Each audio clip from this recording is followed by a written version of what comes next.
आज की क्लास में भाषा विज्ञान का एक पुनः मूल्यांकन यानी कि रिवीजन क्लास है एक तरह से, चूंकि सैटरडे भी है।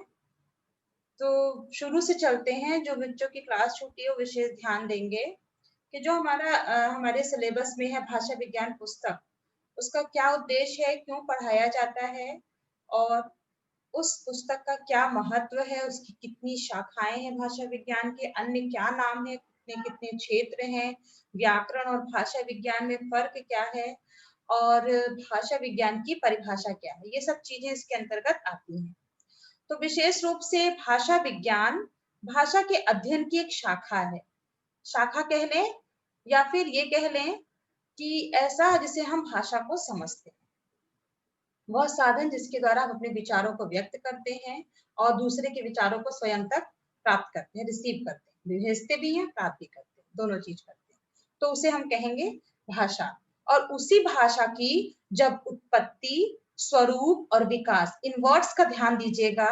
जब भाषा में भाषा की उत्पत्ति, भाषा का स्वरूप और भाषा का विकास, इन सभी का वैज्ञानिक रूप से अध्ययन हो तो उसे भाषा विज्ञान कहते हैं। तो किसी को भी बिल्कुल कंफ्यूजन नहीं होना चाहिए कि भाषा विज्ञान की अगर मैं परिभाषा पूछूं तो आप उसमें सोचती रहे कि किसे कहते हैं। एकदम सरल है। किसी भी चीज की अगर परिभाषा बतानी होती है तो वो बताएंगे कि वो करता क्या है, उसकी विषय वस्तु क्या है। तो विषय वस्तु क्या है? वो किसी चीज का एक अध्ययन करे, क्योंकि विज्ञान जुड़ा हुआ है तो निश्चित रूप से वैज्ञानिक अध्ययन करेगा। अब वैज्ञानिक अध्ययन कर रहा है तो किसका कर रहा है? तो निश्चित रूप से भाषा का कर रहा है, क्योंकि भाषा के साथ जुड़ा हुआ है। तो भाषा का वैज्ञानिक अध्ययन करेगा, पर भाषा में किस चीज का वैज्ञानिक अध्ययन? तो भाषा की उत्पत्ति, भाषा का स्ट्रक्चर यानी स्वरूप और उसका डेवलपमेंट, कैसे हुआ, कैसे वो आगे बढ़ा, कैसे भाषा का विकास हुआ, कैसे विकास नहीं हुआ, कैसे रुका, किस दिशा में उसका परिवर्तन हुआ, किस दिशा में नहीं। ये सब चीजें जब वैज्ञानिक रूप से या विश्लेषणात्मक अध्ययन किया जाता है तो वो भाषा विज्ञान कहलाता है। अब एक चीज और है जो पाणिनि के विषय में कहा गया कि उन्होंने व्याकरण को एकदम परिष्कृत किया, एक रूप दिया जिससे कि भाषा को विशेष रूप से बल मिला। यानी कि व्याकरण और भाषा विज्ञान दो अलग चीज है। भाषा विज्ञान क्या है कि वो भाषा के तत्वों को देखता है कि भाषा का कैसा स्वरूप है, कैसे उसके विकास हुआ होगा, कैसे वो दुनिया में आया होगा, उसका विश्लेषण करता है, उसका वैज्ञानिक अध्ययन करता है। लेकिन व्याकरण क्या है कि भाषा बनेगी कैसे। कोई भी ध्वनि जुड़कर पद बनेंगे, वो पद जुड़कर यानी पद के साथ प्रकृति प्रत्यय इत्यादि जुड़कर उसमें मूल रूप से पद तैयार होंगे। उन पदों को आकांक्षा, योग्यता और आसक्ति के बल पर वाक्य बनाया जाएगा।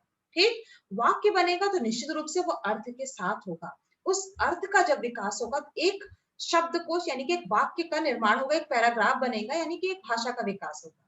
लेकिन उसमें कैसे होगा, कहाँ होगा, कौन सा प्रत्यय जुड़ेगा, विभक्ति कहाँ लगेगी, क्रिया कहाँ लगेगा, इन सब चीजों का जब निधान होता है, जब विधान होता है, तो जिस दृष्टिकोण से होता है उसे हम व्याकरण कहते हैं। तो ये दो फर्क है भाषा विज्ञान में और व्याकरण। तो ये मुझे लगता है कि आप सबको क्लियर हो गया होगा, क्योंकि जो भाषा विज्ञान है व्याकरण से भिन्न है।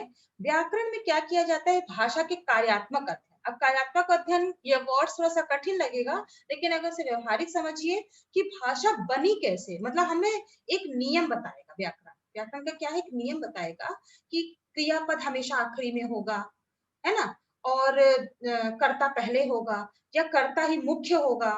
ये सब चीजें ये कौन बताएगा? व्याकरण ही बताएगा। कोई पद है तो उसमें कोई ना कोई प्रकृति होगा, कोई प्रत्यय होगा, तो कौन बताएगा कि यहाँ पे कौन सा प्रत्यय लगेगा, यहाँ कौन सी प्रकृति लगेगी, यहाँ कौन सी विभक्ति लगेगी, यहाँ कौन सा कारक प्रयुक्त होगा। तो इन सभी का जब विधान होता है तो उसे हम व्याकरण कहते हैं। अब भाषा विज्ञान के कई नाम भी हैं, उसे क्या कहते हैं? जैसे कि कहीं कहीं पर उसे फिलोलॉजी कहते हैं। फिलोलॉजी यानी वर्ड्स का अध्ययन किया जाना, यूरोप इत्यादि में, या ये कह दो कंपेरेटिव फिलोलॉजी या लिंग्विस्टिक बोलते हैं। जैसा कि आपका पेपर का इंग्लिश में कहेंगे भाषा विज्ञान को तो लिंग्विस्टिक। लिंग्विस्टिक यानी कि जहां पर किसी भी भाषा यानी किसी लैंग्वेज को एक एनालिसिस किया जाए, उसका मूल्यांकन किया जाए, तो दैट इज भाषा विज्ञान।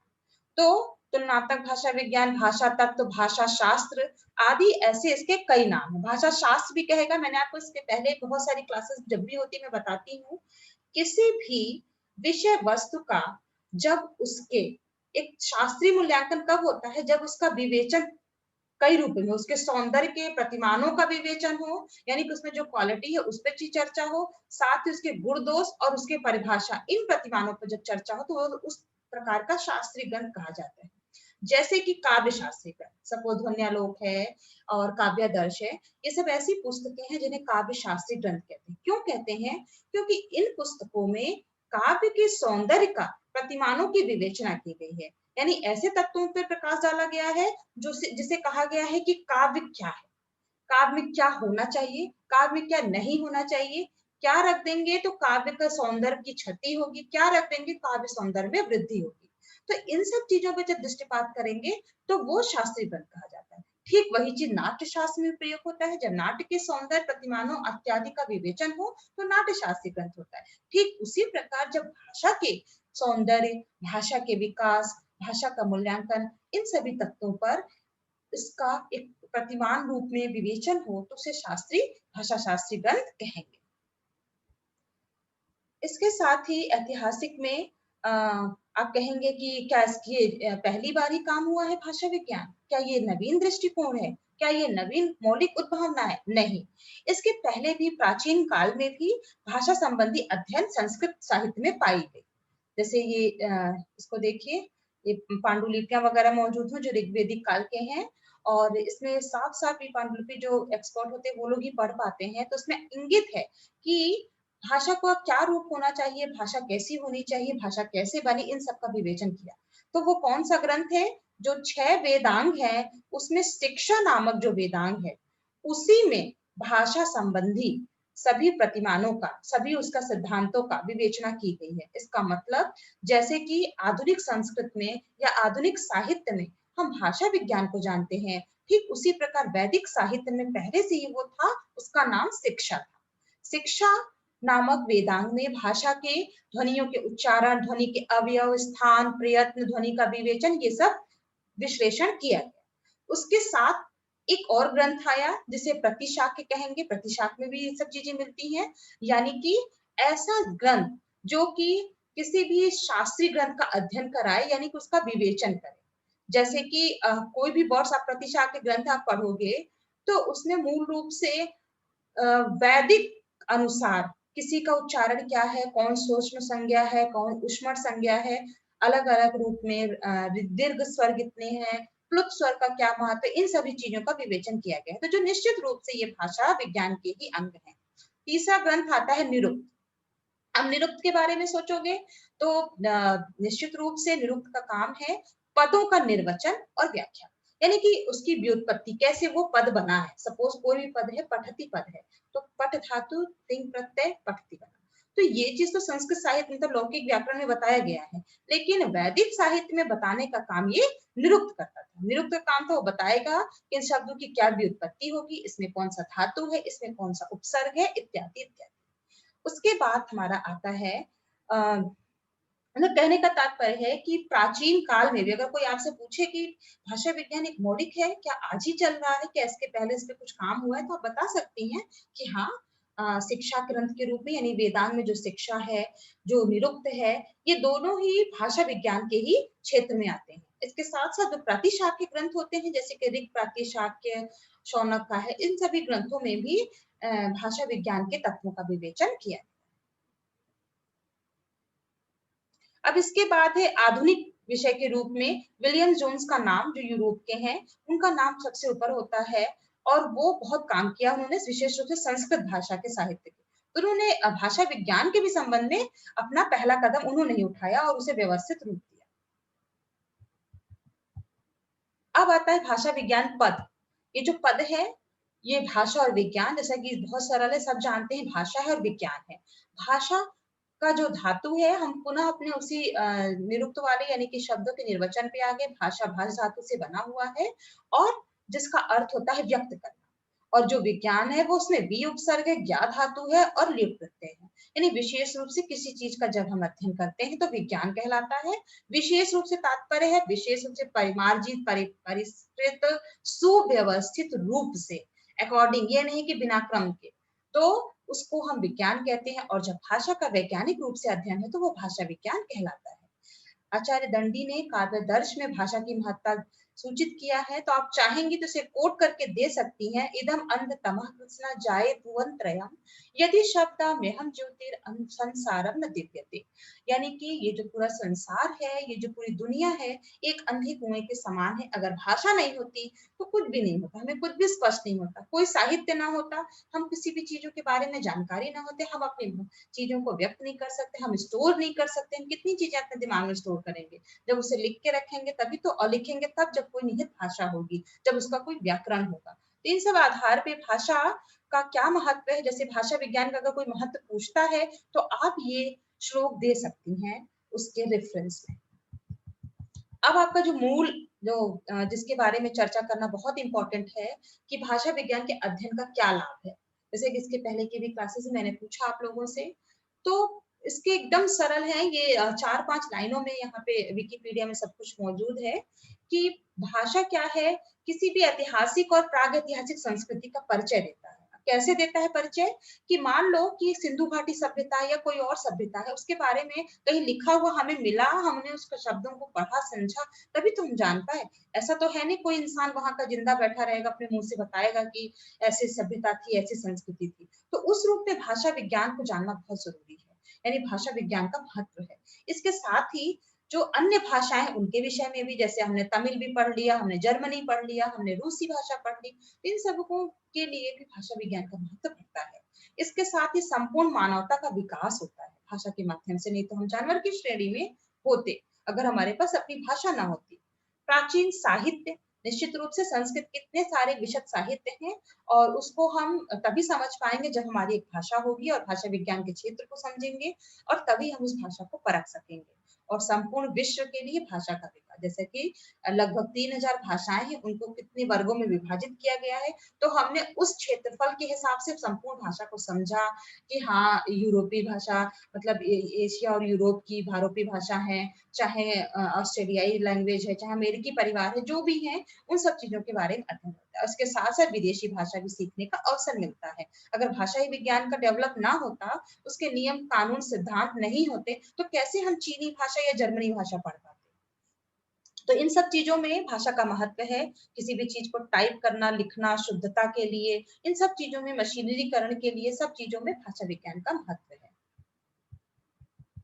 अब एक जो प्रश्न है अक्सर पूछा जाता है, या आपसे भी पूछा जा सकता है कि भाषा विज्ञान कला है या विज्ञान है। तो आप इस चीज को, जब ऐसे प्रश्न हो या तो ऐसे कंडीशन में हमेशा बीच का ही मार्ग अपनाया जाता है कि भाषा विज्ञान अगर कला है तो उसे एक्सप्लेन करिए, क्योंकि भाई कला क्या होता है, अपने जो मनुष्य का है उसके प्रधान उसके व्यक्तित्व से होता है, उसके अंतरात्मा से होता है, उसके सौंदर्य, कला का उद्देश्य होता है आनंद की प्राप्ति कराना, सौंदर्य की अनुभूति कराना, किसी भी विशेषताओं पे कसौटी पे खरा उतरना। तो ये सब चीजें हालांकि है भाषा विज्ञान में, क्योंकि अगर हमारे पास अच्छा भाषा, हम अच्छा उच्चारण कर रहे हैं, सपोज कि अगर मैं ही आपको पढ़ाऊं और मुझसे ही शुद्ध उच्चारण ना हो, तो क्या मैं उतना प्रभाव जमा पाऊंगी अपनी क्लास में? नहीं। तो ठीक उसी तरह भाषा का शुद्ध उच्चारण आपको एक प्रभावशाली कोटि में रख सकता है। उसी तरह से भाषा विज्ञान की उपयोगिता पूर्ण रूप से सिद्ध है, और मूल रूप से यह भाषा विज्ञान कला के रूप में गिना जाता है। अब विज्ञान के रूप में देखें तो निश्चित रूप से इसके अपने सिद्धांत है। जहाँ सिद्धांत होते हैं, जहाँ व्यवस्थित रूप होते हैं, जहाँ निश्चित एक ज्ञान होता है, तो वो विज्ञान होता है, तो वो भी भाषा विज्ञान में मौजूद है। लेकिन हम केवल कला नहीं कह सकते, केवल हम विज्ञान नहीं कह सकते, हमें बीच का मार्ग अपनाना कि भाषा विज्ञान कला भी है और भाषा विज्ञान विज्ञान भी है, और इनका मूल रूप इसीलिए यहाँ एक बीच मध्यम मार्ग का अनुसरण करते हुए, भाषा को विज्ञान केवल कहना सही नहीं होगा और केवल कला भी कहना सही नहीं। तो ये एक प्रश्न बन सकता है, इस पर भी ध्यान दीजिएगा। अब भाषा विज्ञान की जो परिभाषा है, आचार्य श्याम सुंदर दास के अनुसार, मंगल देव शास्त्री जी के अनुसार और डॉक्टर भोलानाथ तिवारी के अनुसार, इन सबका जो मूल उद्देश्य वही है कि भाषा का क्या चीज उत्पत्ति है, बनावट है, उसका वैज्ञानिक अध्ययन हो रहा है। फिर भाषा का मान लो एक इतिहास है, उसकी रचना है, प्रादेशिक वर्ग है, उसका अध्ययन हो रहा है। मतलब कहने का तात्पर्य कि सबका जो निचोड़ है एक ही है। जैसे भोलानाथ तिवारी जी ने कहा कि ऐतिहासिक तुलना के आधार पे भाषा का गठन हो। जैसे हम तुलना करने की पश्चिमी सभ्यता में कैसी भाषा थी, उत्तरी सभ्यता में कैसी भाषा, उनका योग कर लिया, उससे तुलना कर दिया, उसका गठन विशद व्याख्या कर दिया, उनके सिद्धांत निश्चित कर दिए, तो दैट इज द भाषा विज्ञान। तो भाषा विज्ञान और व्याकरण में अब जो अगला आपका यूनिट है वो भाषा विज्ञान और व्याकरण में क्या अंतर है, ये मैंने पहले ही बता दिया कि व्याकरण क्या होता है, जिसमें नियम होते हैं और एक निश्चित विधि विधान होता है, उसी के अकॉर्डिंग भाषा का अनुमानन किया जाता है। लेकिन भाषा विज्ञान क्या है कि भाषा के नियम क्या है, भाषा जो है कैसे बनी, दुनिया में कैसे है, उसका क्या विकास हुआ, उसके कितने प्रकार हैं, भाषा के कितना वर्गीकरण है, ये सब चीजें भाषा विज्ञान में आती है।